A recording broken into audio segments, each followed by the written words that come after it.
नमस्कार। ज्योतिष शास्त्र में श्रद्धा और विश्वास रखने वाले सभी जातकों का पारलौकिक जगत चैनल में बहुत बहुत स्वागत है।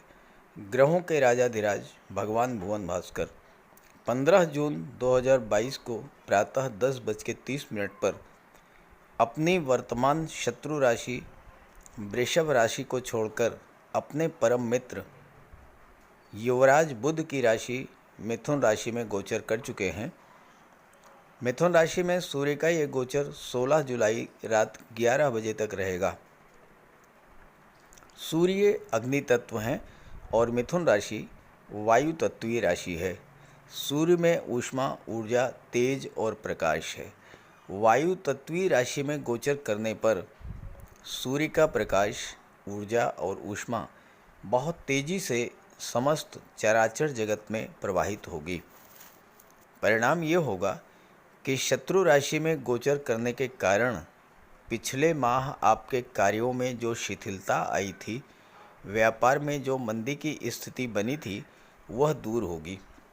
आप नए आत्मविश्वास, नई ऊर्जा के साथ कार्य क्षेत्र में आगे बढ़ेंगे और नई नई उपलब्धियां हासिल करेंगे। सूर्य शासन प्रशासन, मान सम्मान, पद प्रतिष्ठा और सरकारी नौकरी के कारक हैं, तो इन क्षेत्रों में आपको लाभ प्रदान करेंगे। सूर्य आत्मविश्वास और आत्मसम्मान के कारक हैं, तो आपके आत्मविश्वास में वृद्धि करेंगे और समाज में आपका मान सम्मान बढ़ेगा। साथ ही सूर्य आपको जीवन के हर क्षेत्र में सफलता देंगे इस गोचर काल में। यहाँ एक महत्वपूर्ण बात यह है कि आपके कुंडली में सूर्य केतु के साथ और शनि के साथ नवम पंचम योग भी बना रहे हैं, तो इस पर विस्तार से चर्चा करेंगे। बात करते हैं तुला राशि के जातकों के जीवन पर सूर्य के इस राशि परिवर्तन का क्या प्रभाव पड़ेगा। वीडियो के अंत में मैं आपके सूर्य के उपाय भी बताऊंगा। तो चलिए वीडियो शुरू करते हैं। तो ये है तुला राशि के जातकों की कुंडली। आपके लग्न के स्वामी शुक्र हैं, जो कि कुंडली के अष्टम भाव में स्वराशि वृषभ राशि में गोचर कर रहे हैं। मंगल का गोचर कुंडली के सप्तम भाव में है और यहाँ मंगल रोचक राजयोग का निर्माण कर रहे हैं। शनि अपनी ही राशि में पंचम भाव में और देवगुरु स्वराशि में छठे भाव में गोचर कर रहे हैं। सूर्य का गोचर कुंडली के भाग्य भाव में हो रहा है और 2 जुलाई को बुध भी भाग्य भाव में गोचर करेंगे और यहाँ पर सूर्य और बुध का बुधादित्य राजयोग बनेगा। नवम भाव भाग्य क्या होता है? सूर्य एकादश भाव के स्वामी हैं, तो लाभ के भाव के स्वामी होकर भाग्य के भाव में सूर्य का गोचर हो रहा है, तो सूर्य के प्रभाव से आप अत्यंत भाग्यशाली होंगे और भाग्य के सपोर्ट से आपको प्रचुर मात्रा में धन की प्राप्ति भी होगी। सूर्य में प्रकाश होता है, सूर्य आपके भाग्य को चमका देंगे और अगर भाग्य चमक गया तो फिर कहना ही क्या। ऐसा जातक तो मिट्टी को भी सोना बना देता है। कुंडली का नवम भाव यात्राओं का होता है। नवम भाव में सूर्य आपको यात्राएं कराएंगे और सूर्य की दृष्टि पराक्रम भाव पर पड़ेगी और पराक्रम भाव छोटी यात्राओं का होता है। तो अगर आप गवर्नमेंट जॉब में हैं तो इस गोचर काल में आपका ट्रांसफ़र भी हो सकता है। हालांकि भाग्य के साथ देने के कारण आपका ट्रांसफ़र मनचाही जगह पर होगा। बुध 2 जुलाई को आ जाएंगे और बुध विदेश भाव के स्वामी हैं और विदेश भाव पर देवगुरु की दृष्टि भी पड़ रही है, तो विदेश से आपको बहुत बड़ा लाभ होगा। आप उच्च शिक्षा के लिए विदेश जा सकते हैं। बुध व्यापार के कारक हैं, तो विदेश से एक्सपोर्ट इंपोर्ट के व्यापार व्यवसाय में आपको लाभ होगा।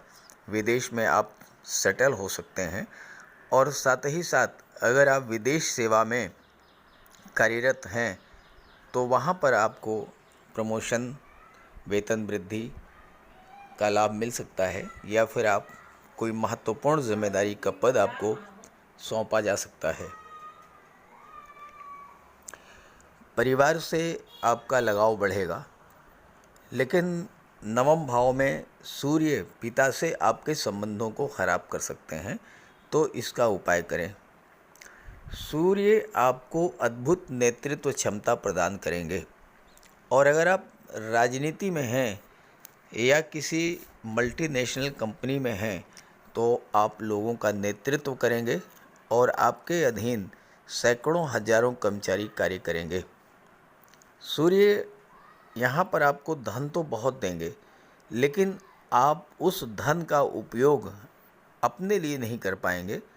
आपका धन आपके परिवार पर, सामाजिक कार्यों पर, धार्मिक कार्यों पर खर्च होगा, क्योंकि गृहस्थ होकर भी आप तपस्वी जैसा जीवन बिताएंगे। यहाँ पर आपको सूर्य वाहन का सुख प्रदान करेंगे, और चूंकि नवम पंचम योग बन रहा है, देखिए ध्यान से समझिए, केतु लग्न के भाव में है और सूर्य से पंचम भाव में है। देखिए 1 2 3 4 5, और केतु से नवम पर सूर्य हैं 1 2 3 4 5 6 7 8 9। तो केतु से सूर्य का नवम पंचम योग बना। ऐसे ही शनि से भी सूर्य का नवम पंचम योग बन रहा है। दो ऐसे ग्रह जो सूर्य से विपरीत स्वभाव रखते हैं, उनके साथ सूर्य का नवम पंचम योग का बनना आर्थिक दृष्टिकोण से, धन की दृष्टि से बहुत अधिक श्रेष्ठ फल देने वाला होगा। और चूंकि सूर्य लाभ के भाव के स्वामी हैं, तो धन का लाभ तो कराएंगे ही, साथ ही साथ आपको संतान की भी प्राप्ति करा सकते हैं। और अगर इस गोचर काल में संतान की प्राप्ति होती है या संतान की आप प्लानिंग करते हैं, तो ज़्यादा संभावना इस बात की है कि पुत्र की प्राप्ति आपको होगी। सूर्य के प्रभाव से आपके पास आलीशान भवन, नौकर चाकर, सरकारी आवास और वाहन, ये सब होगा, और आपका लगाव धार्मिक संस्थाओं से ज़्यादा बढ़ेगा। अगर आपकी जन्म कुंडली के नवम भाव में सूर्य का गोचर है तो आपका भाग्योदय 21 वर्ष में हो जाएगा, और आप जहाँ भी जिस भी स्थिति में होंगे आपको मान सम्मान प्राप्त होगा। आप उच्च शिक्षा प्राप्त करेंगे, या फिर आपके बच्चे उच्च शिक्षा के लिए विदेश जा सकते हैं। आप यात्रा, देशाटन और देवदर्शन के लिए भी इस गोचर काल में जाएंगे। सूर्य की दृष्टि आपके पराक्रम भाव पर पड़ेगी, तो आपके पराक्रम पुरुषार्थ में वृद्धि करेंगे। और चूंकि यहाँ पराक्रम भाव के स्वामी स्वयं देवगुरु हैं, तो आपके ज्ञान, बुद्धि और विवेक को जागृत करेंगे और कार्य क्षेत्र में आपको उच्च स्तर की सफलता दिलाएंगे। हालांकि सूर्य के प्रभाव से आपके संबंध भाई बहनों से या पड़ोसियों से या मित्रों से बहुत अच्छे नहीं रहेंगे, क्योंकि आपके अंदर अहंकार, क्रोध और ईगो की भावना डेवलप करेगी। तो इसके लिए आप सूर्य का उपाय कर लें। अब आइए सूर्य के सपोर्टिंग प्लैनेट्स और बुध के प्रभाव के बारे में चर्चा करते हैं। तुला राशि के जातकों के राशि के स्वामी शुक्र हैं, और आपके लग्न भाव में केतु का गोचर है। शुक्र का गोचर कुंडली के अष्टम भाव में है, और शुक्र की दृष्टि कुंडली के धन भाव पर पड़ेगी। धन भाव के स्वामी मंगल हैं, और मंगल का गोचर सप्तम भाव में स्वराशि में है, और मंगल यहाँ पर रोचक राजयोग बना रहे हैं।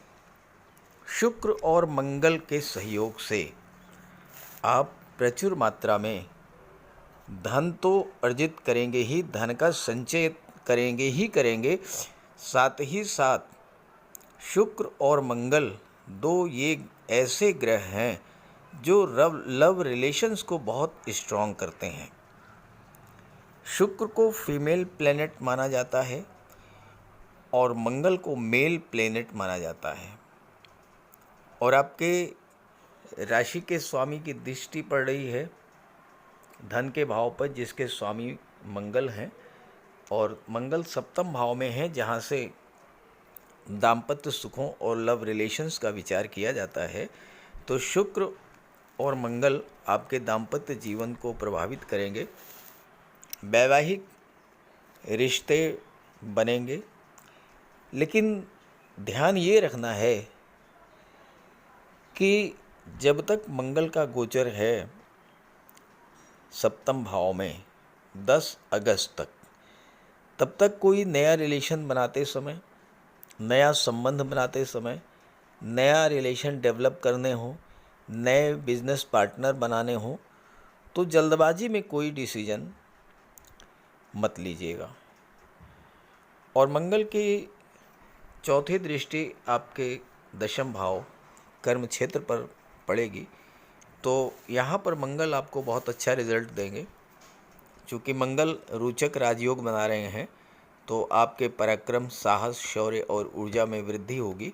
आप नई ऊर्जा के साथ अपने कार्य क्षेत्र में लगेंगे। खास करके अगर आप सैन्य क्षेत्र से जुड़े हैं, पुलिस विभाग में हैं, या फिर आप मेडिकल क्षेत्र में हैं, चिकित्सा और सर्जरी के क्षेत्र में हैं, गेम्स और स्पोर्ट्स के क्षेत्र में हैं, या अग्नि से रिलेटेड कार्य करते हैं, फायर रिलेटेड वर्क्स, या आप टेक्निकल फील्ड में हैं, ऐसे सभी जातकों के लिए मंगल का ये गोचर बहुत अच्छा रहेगा।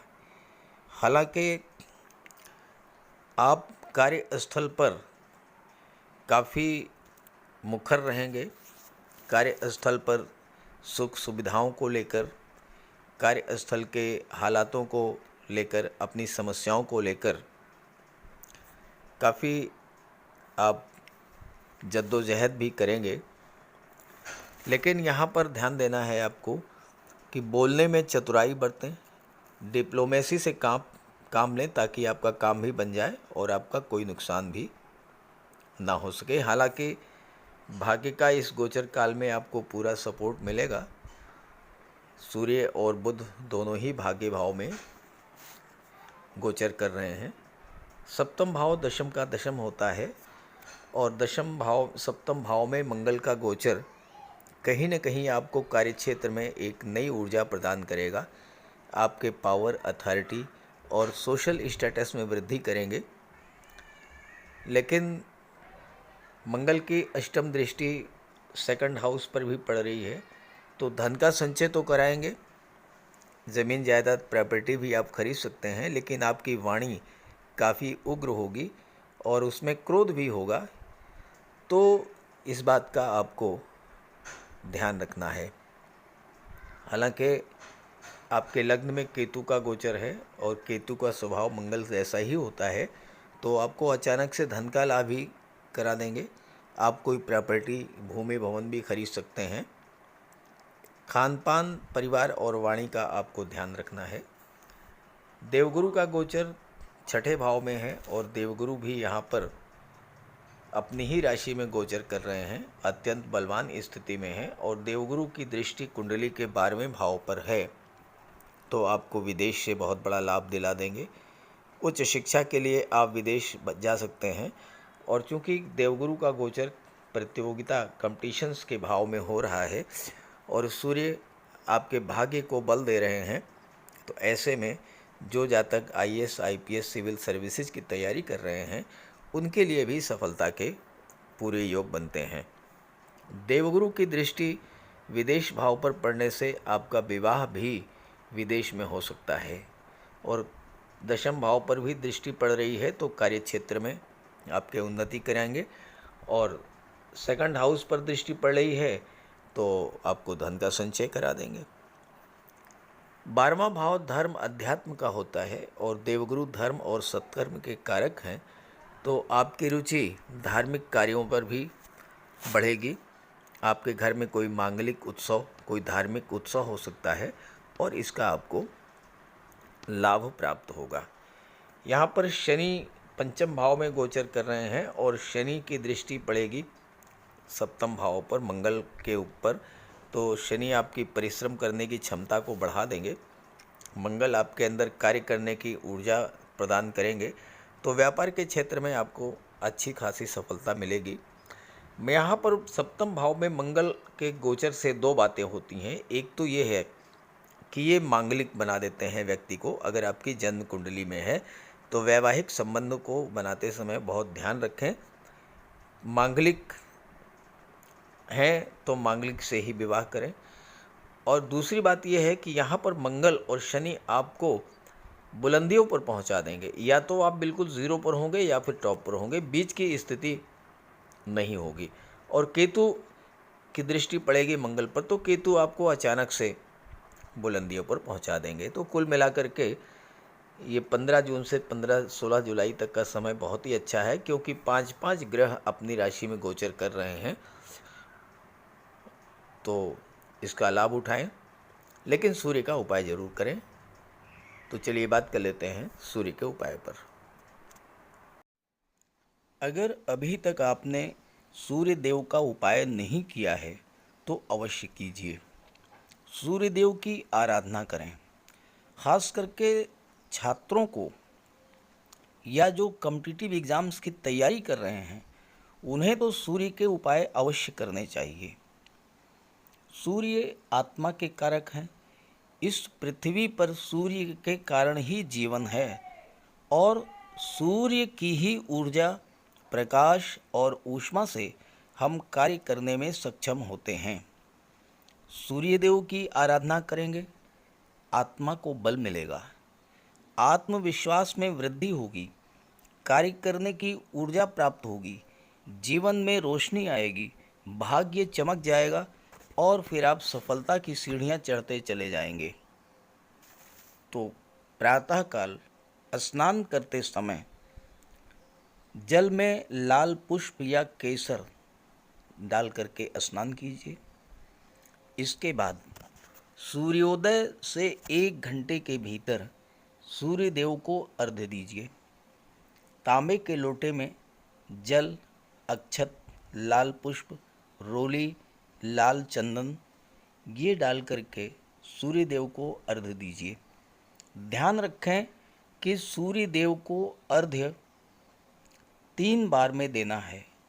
1 लोटे जल को आपको 3 बार में अर्घ्य देना है। और साथ ही साथ इस बात का ध्यान रखना है कि जो जल है वो आपके पैरों पर ना गिरे। इसके बाद गायत्री मंत्र का जाप करें, आदित्य हृदय स्तोत्र का पाठ करें। छात्रों को तो सूर्य का ये उपाय नियमित रूप से करना चाहिए, क्योंकि सूर्य ही सरकारी नौकरी के कारक हैं और आज के युग में हर छात्र का सपना होता है कि वो आईएएस बने, आईपीएस बने या शासन प्रशासन में उच्च पदस्थ अधिकारी बने, और सूर्य इन सब के कारक होते हैं। सूर्य पिता के कारक हैं। पिता का सम्मान कीजिए, उनकी सेवा कीजिए, उनके मार्गदर्शन में आगे बढ़िए। यदि किसी तरह का कोई विवाद भी है तो उसे भुला दीजिए और उन्हें किसी तरह का कष्ट तो बिल्कुल न दें। इससे सूर्यदेव को बल मिलेगा। सूर्यदेव को बल प्राप्त हो इसके लिए रविवार को नमक का सेवन न करें। दलिया, दूध, दही, गुड़, गेहूं की रोटी इन सब का प्रयोग करें। रविवार के दिन सूर्यदेव को अर्घ्य देने के बाद एक तांबे की अंगूठी या तांबे का छल्ला ये धारण करें और जितनी आपकी क्षमता या सामर्थ्य हो यथाशक्ति लाल वस्त्र, गुड़, गेहूं, मसूर की दाल या तांबे का दान करें। गौ माता की सेवा करें, उन्हें रोटी दें, चींटियों को चीनी दें, मछलियों को आटे की गोली खिलाएं। ध्यान रखें कि जो भी उपाय करें यो पूरे मन से करें। उपाय करते समय सूर्यदेव का ध्यान करें और साथ ही साथ अहंकार और क्रोध इनसे दूर रहें।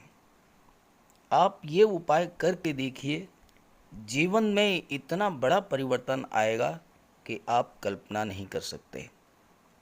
तो मेरी बात से सहमत हों तो उपाय शुरू कर दीजिए, और वीडियो अच्छा लगा हो तो अपने साथियों को, मित्रों को भी ज़रूर शेयर कर दीजिएगा। नमस्कार।